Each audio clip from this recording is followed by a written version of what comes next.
As soon as it says live, we go live to talk about the GB zone, Garett Bolles, a contract extension. And Mace, I think this is a 360 win. Broncos win, Bolles wins, Bo Nix wins. You know what? If you're building a team, I don't think you successfully do that by creating holes when you don't have to.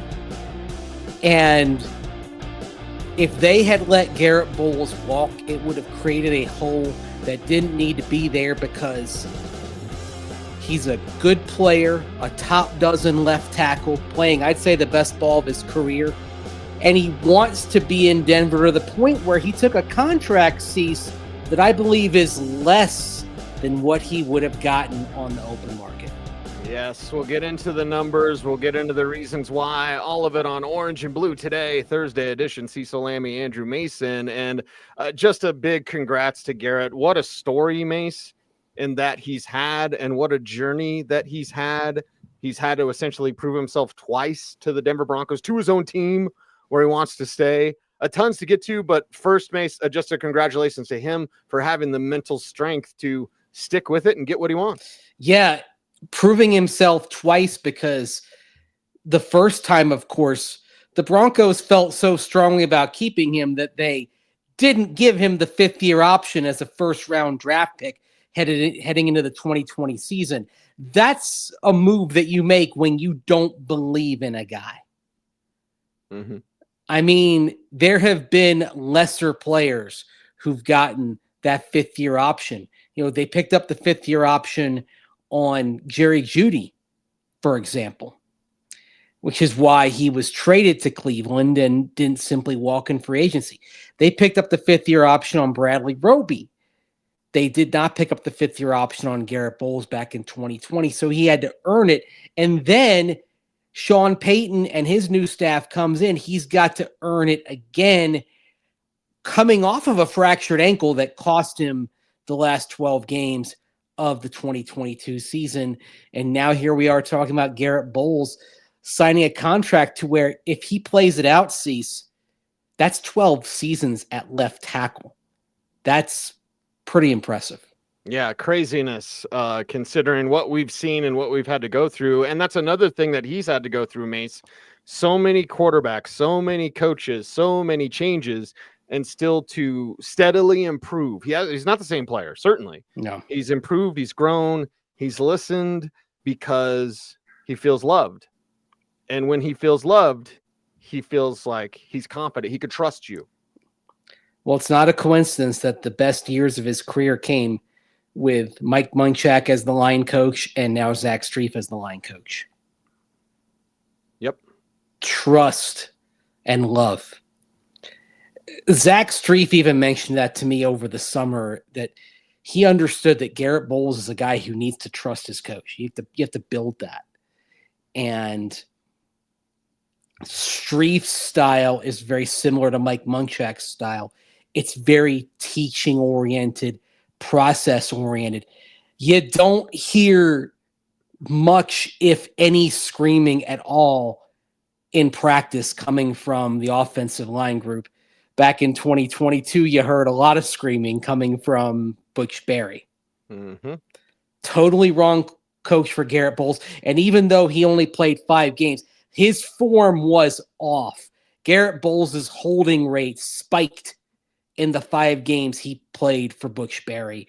It came back down with Zach Strief in 2023, which built off of a steady decline in the holding rate. And I say decline being a good thing when he played for Mike Munchak from 2019 through 2021. So that matters too. I think it's fair to say that without Zach Strief, I don't know if Garett Bolles is as amenable to an extension, but he's got the environment he wants.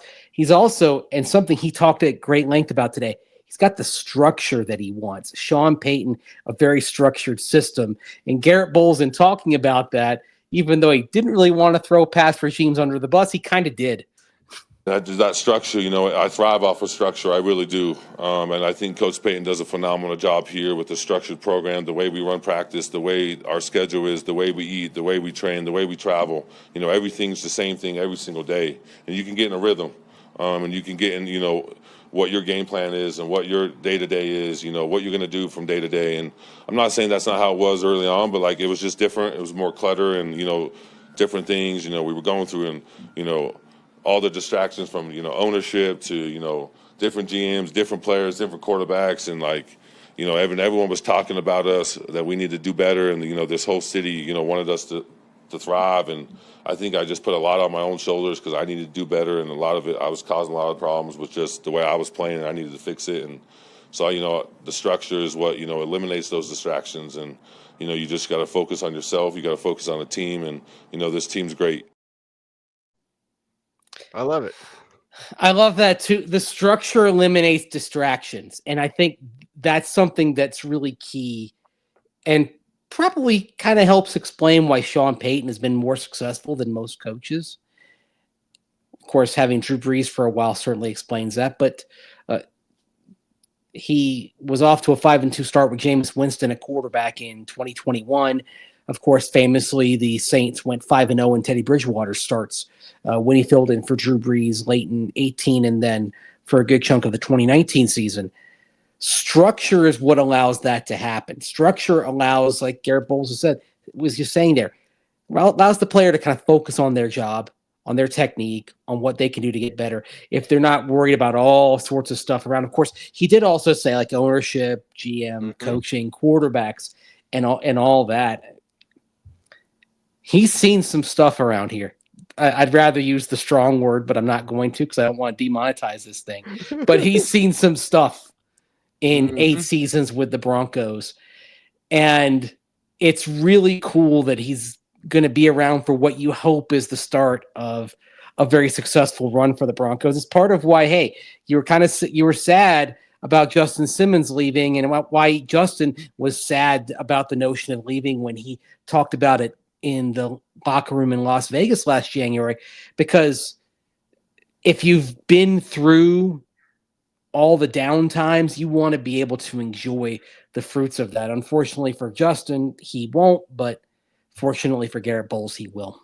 Yeah, Garett Bolles sticks around and puts responsibility on himself for his improvement in his work, and it's fantastic to see because now the top of the draft is open. Yeah, we're going to have great draft debates that are not going to include a left tackle. We are going to talk about the development of Frank Crum, Palczewski developing there as well. So, you've got time with these guys because you didn't create a problem because Garett Bolles is not a problem. You have time to develop them. And effectively on Garett Bolles, it's interesting, the way the contract is structured. Effectively, it's 2 years guaranteed. So it's a 4-year deal. And if he plays well, they'll be more than happy to let him play out the contract because at a little over $21 million a year, right now, this contract will place him 6th in average annual value for left tackles. But you assume the price tags are going to go up. So I think maybe 16 months from now in March of 2026, are we looking at this contract being 10th in average annual value among left tackles? If it is, I think you're getting a fair deal for Garett Bolles because right now he's a top 10 to 12 left tackle in this game. That kind of like the Courtland Sutton contract, it was fair contract relative to the production, and I think this contract is going to be proved to be very fair relative to the level at which Garett Bolles plays. It starts at the top. We could go on about Greg Penner, and I called him the best owner in the league on Dover and Cecil earlier today. Wow. And George Payton, man, and I'm one to be more critical than anyone else, because I nitpick on the 5th rounders, and the Delarian Turner yell instead of Isaiah Pacheco, all the crap you've heard from me for 2 years. Okay. But this type of move, and he didn't draft Garett Bolles, but to keep him around, to do the Cooper deal, PS2 deal, Quinn Miners deal, George Payton's feeling himself. You know why? Because they're letting him scout. Yeah. They're letting him do the best part of what he's on. And but was it in his intro? I mean, Garett Bolles did the old intro, like the Jerry Rossberg, like, I'm going to intro my press conference before I start talking. Coach Katwika does it as well. Yeah. But was it in the intro when he started talking about Payton and Payton? Like, when was this in the arc of the Bolles It presser? was right away. Let's hear from what he had to say about everybody. I love George Payton to death. I think we have one of the best GMs in football, in all the National Football League, and the relationship I have with him and the love I have for him and his family and how grateful I am. I'm grateful for, Coach Payton and the love I have for him. And, he came in here, he could have let me walk, and, he believed in me, and, this offense fits me, and I'm just grateful I get to be a part of him and seeing him turn this around. And, Coach Streif, I'm so grateful for an O-line coach that just lets me be myself. And, it's a humbling time to be, in my family, a place where I've always thought I'd be. And, it wasn't easy. I didn't start off the way I wanted to start off here, but I get to finish how I want to finish, and it's going to be a Bronco for life, and I'm just very grateful. I love that, man. Yeah. Validates that pick made by John Elway back then, too. Got to tip the cap, because for sure. I think a lot of us were Ryan Ramczyk over Garett Bolles, and Ryan Ramczyk certainly had a very good career, and Sean Payton will be happy to tell you how good Ryan Ramczyk is. Oh, yeah. How well he played for him. Cam Robinson, and then who was it? Was Jawan Taylor in that draft? Like, there was a few tackles, but no tackles taken in the first 15, which I think for like modern draft era, it's absolutely unheard of to not have an offensive tackle taken. And of course, Ramczyk's a right tackle, so that would have been a different conversation. We remember John Elway saying, like, we like Ty Sambrailo at left. Well, no, you liked Garett Bolles, you like drafting him there. And I think it was Robinson, and if I'm not misremembering, maybe Jawan Taylor was in that class as well for that year. But it's fantastic, man. The Philadelphia draft, I talked to Garrett about it today. I was the first one to interview him from the Denver media backstage at Philadelphia. He's raising up his boy like Simba, right? It was a lot of memories with Garett Bolles. Yeah. Man. A lot of time with this guy. He's been through – Vance Joseph was the coach. Yeah. Yeah, just to clarify, Jawan Taylor was the 2019 draft. Okay. But I thought I was misremembering. Cam Robinson was that year, of course. Garett Bolles was the first tackle off the board in that draft. Yep. And it's interesting because his career by and large lacks individual accolades that you might have expected and hoped for. The second team All-Pro in the COVID year, the year without fans. And you have to say the thing. I don't think it's a coincidence, because at that point, those first 3 years, you knew about that murmur and sometimes the boos that went through the stands when, or an official called holding offense number 72. So, yep. But, and think about this, the fact that he played as well as he did in that COVID year when you took the fans out and he could just play ball, and it's what gave him the extension. I mean, not that anyone wanted the circumstances in 2020 for so many reasons that everyone knows about, like countless reasons. But one positive, very specific to the Broncos and football, was that it gave Bolles an opportunity to kind of settle in, focus on his craft, and then get the extension. Because what would have happened without everything working out that way is the Broncos might have let him walk in 21, and another team would have gotten to reap the harvest of all the cultivation and investment that went into Garett Bolles and seeing him grow over those years. Yep. And I was glad that at the end of Vance Joseph's press conference today, he was asked about Garett Bolles, and here's what VJ had to say. Yeah, that's exciting for him. Obviously he loves being a Bronco, and he was drafted here. He's made Pro Bowls here. He's improved as a player every single year, but he's a great person, and he loves his teammates, loves the Broncos, loves his city. So it's rewarding for this kid to finish here, and it's fun for us all to see it. It's funny that he calls him a kid, Mace, because Yeah. I hope your ears were ringing today. I was talking about you on Dover and Cecil, and I said Andrew Mason's article at Denver Sports points out to you that Garett Bolles is not like an older tackle, because I believe you mentioned about like in somewhere around his prime. Like he's an older tackle, but football wise, like body wise, he's younger, and older tackles play. I mean, Trent Williams is the best in the game. He's still playing. Yeah, Trent Williams. Look how long Jason Peters played at a high level. Yep. Look how long Andrew Whitworth played at a high level. Remember when the Bengals let Whitworth walk and the Rams pick him up? Like, okay, how much does Whitworth have left in the tank? Turned out he had his best work left in the tank. And sort of the whole thing of somebody else getting to reap the rewards. The Rams got to reap the rewards of that.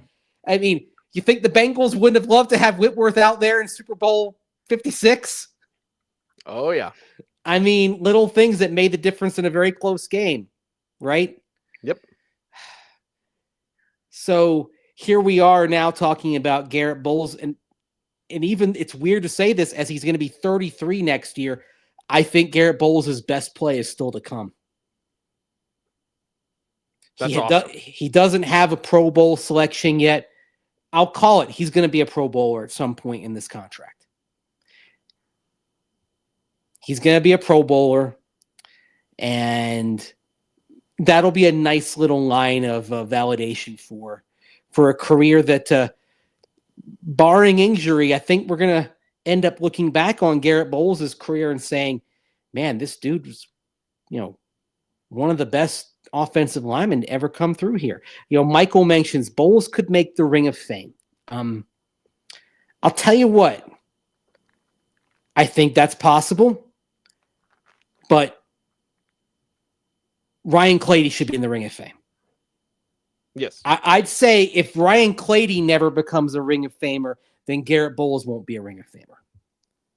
Because with Ryan Clady, you're talking about a guy who was a two-time first-team All-Pro. The only thing that worked against Ryan Clady was the relatively brief length of his career because of the injuries that stacked up in the mid-2010s. But you could argue Ryan Clady's the best left tackle in Broncos history. And yes, that includes Gary Zimmerman, who was very good while he was here. But the peak Zim was in Minnesota. Yes. He was very good here. Zim in Minnesota, you remember watching him. I remember watching him, was a force of nature at left tackle. Couldn't get by him. Yeah.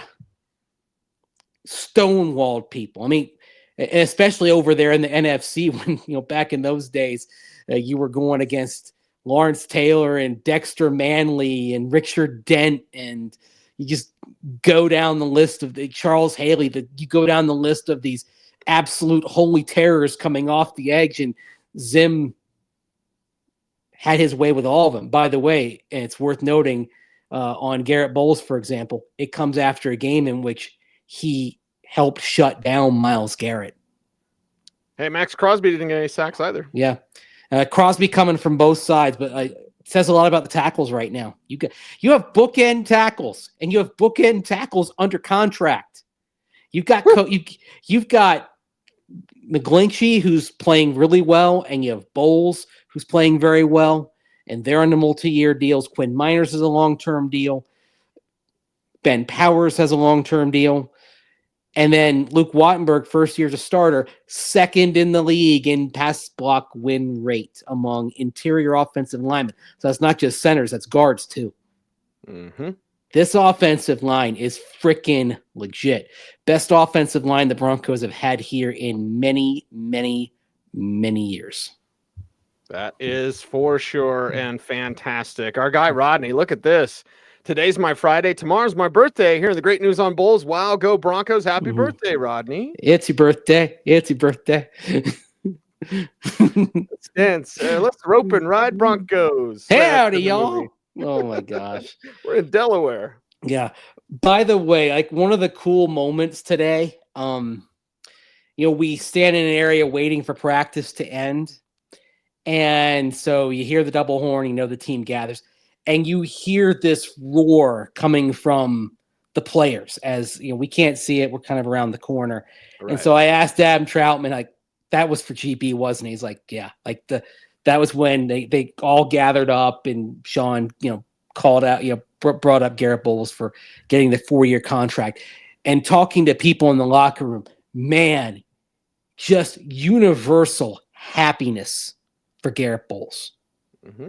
This is a guy, it's funny to think about the arc of his career because remember him and Bradley Chubb like oil and water when they go at each other in practice and there were fights. Throwing helmets. Yeah. Garett Bolles is in the locker room where those dudes love him. He loves them. I mean, it's just, it's a little bit of a teddy bear with fangs, like he's a teddy bear to the guys in there. He's a guard dog. He's guard dog. Anyone comes after them, you will feel his wrath. Yep. Mm-hmm. Yep. He's every team needs a dude like that. More the merrier, man. Yeah. You don't want too many, but every team needs like one guy who just, stands up and says, nothing's happening to you, not on my watch. Well, and let's talk about his attitude in the locker room this year, Mace. You and I have noted privately, now we can speak on it. It's like he's been really happy-go-lucky. Yeah. And for me, I had questioned, again, between you and me privately. I was like, does he know something we don't know? Yeah. And he let Chase, his agent, just handle the business. I texted Chase after the presser, and I was like, hey, man, congratulations. I've known Chase since he was like a agent when he started. Yeah. So it's just kind of cool to see him stick. Chase has been an agent from day one. Why do you think I got to talk to him first in Philadelphia before anyone else? Yeah. Because I've known his agent since he was a young cat. Like, it's fantastic to see him stay. Again, I think we should redo the title, although you go YouTube algorithms. Love and Trust, man. Is that a Hallmark movie? It should be. Love and Trust, like you said at the top of the show. Love and Trust. Yeah. Well, the thing is, if it's going to be a Hallmark Christmas movie, it's got to have some holiday thing in it. I think maybe Love and Trust is just something they throw in for like mid-May or something like that. It's a nice Christmas gift though. They do ramp up his game for Christmas. Yeah. Mm-hmm. Yes. Got his anniversary today, 9 years married. So 3 kids, 9 years. Mm-hmm. And he mentioned like one of his kids, like, and how, his kid's got a great speech therapist that he works with here in town. And it's like, these things meant something to Garett Bolles. Like it's not just what he has in that building. It's what he has outside. And for somebody who went through all that he did, as he did growing up, he found a family relatively late. And, that's what got him back kind of on the straight and narrow there and got him going down a football path. Remember, he didn't start playing JUCO ball until he was, I believe, 22 when he went to JUCO. At an age at which a lot of football players that go to the NFL are going to the NFL, right? And he's starting to play JUCO then. So relatively late in life, kind of finding a family structure, and then coming out here. Of course, he was already married to Natalie by then, but he found a community in Denver as well, a support system. That's the thing. Like some guys just need a support system. Like some people can kind of operate on their own wonderfully. That's not Garett. Like Garett Bolles needs others around him. He feeds off of the support and love, and then he gives that back. It's one of the reasons why the locker room is so happy for him, is because it goes two ways. The love goes in both directions. Yep. Fantastic. Speaking of love, you got to go to the locker room today. I stayed outside for the podium. I so wish they wouldn't do it at the same time. But anyway, what's the Adam Troutman thing? Like, let's set this up and knock this down. Yeah. I asked Adam about, first of all, I asked him kind of about the cheer at the end of practice, but this comic is kind of talking about how he's grown. And Adam's got a front row seat for this, because a lot of times when he's out there, he's either lining up next to Mike McGlinchey or he's lining up next to Garett Bolles. So he knows pretty well how GB has come along just in the last 2 years. And take a listen to what Troutman said, because I think there's a lot in what he shares about number 72. I mean, I think it's just something you see on a consistent basis in how he plays, and does a great job. Obviously, like his super strength is protecting the quarterback, and he's done an unbelievable job at that, and he's been doing that for a while now. I think mentally he's gotten a lot stronger as well, knowing scheme and everything. Like, he's very in control of his assignment now, and I know that's something he's worked extremely hard on, and you can kind of see it paying off, whether it's run, pass game, IDing things. So he's done a great job. I like that. Yeah. The mental side of it. Mm-hmm.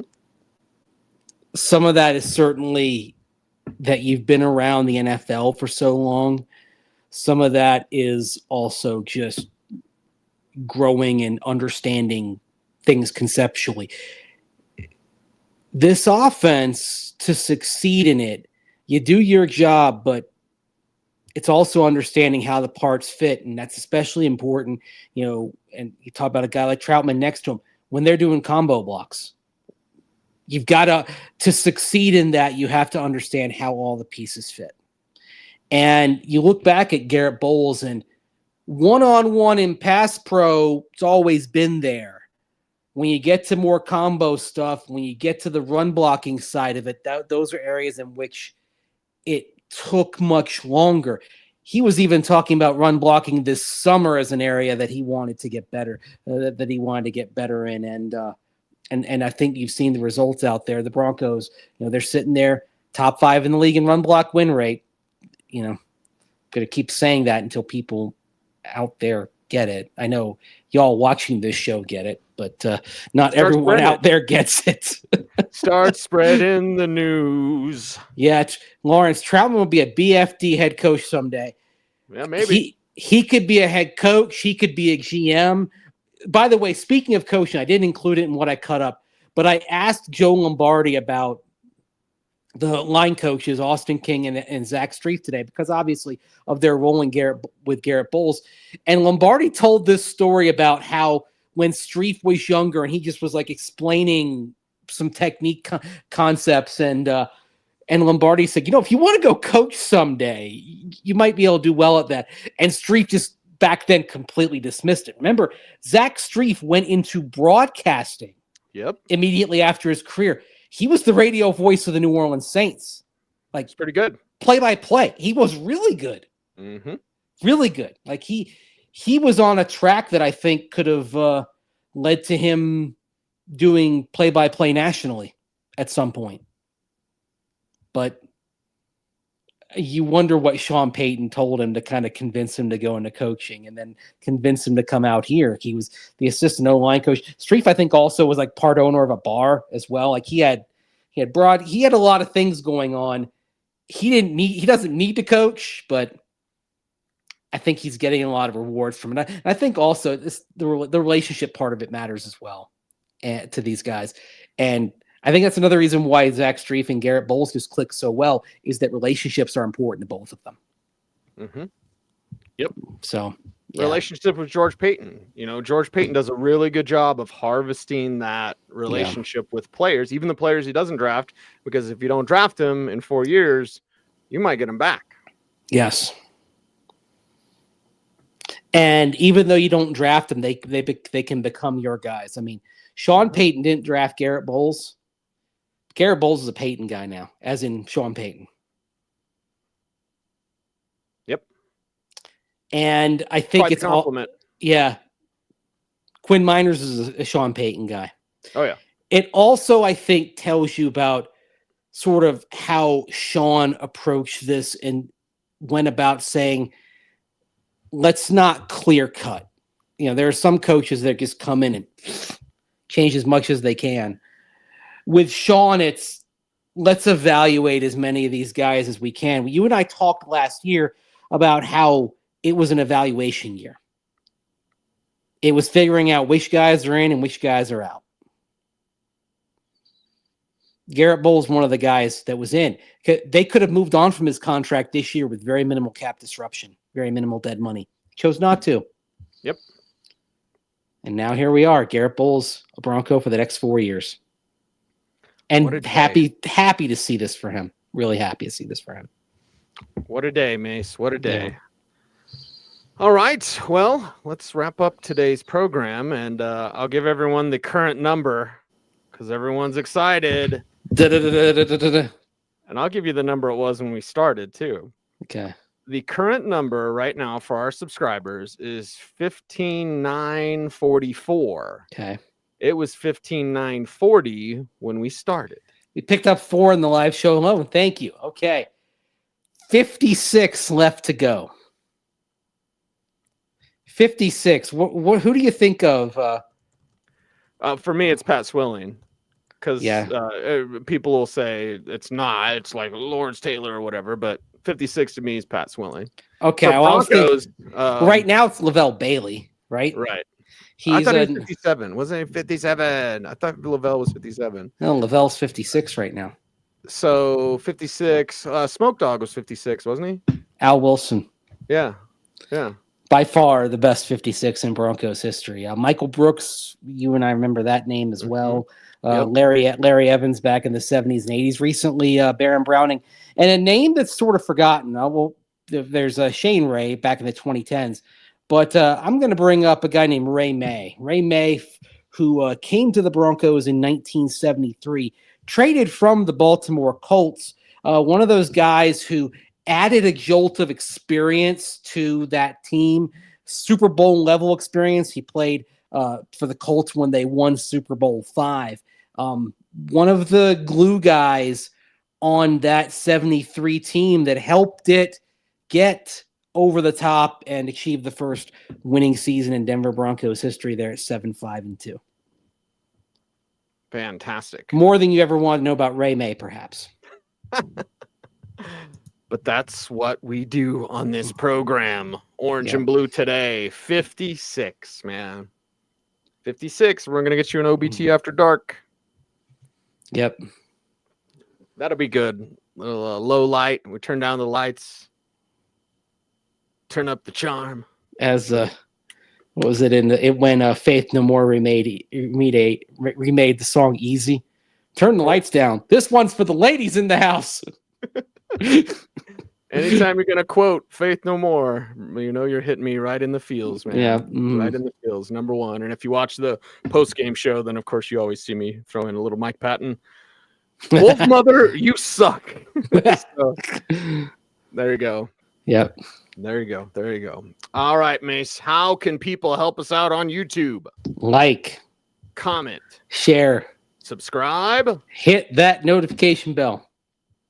so that you Never miss vid. it. That's right. We've got our own code right here on OBT. He's Andrew Mason. You follow him on all the socials at Mace Denver. I'm at Cecil Lammey saying OBT's BFD. Thank you very much for watching. Stay tuned, and would you please stay frosty,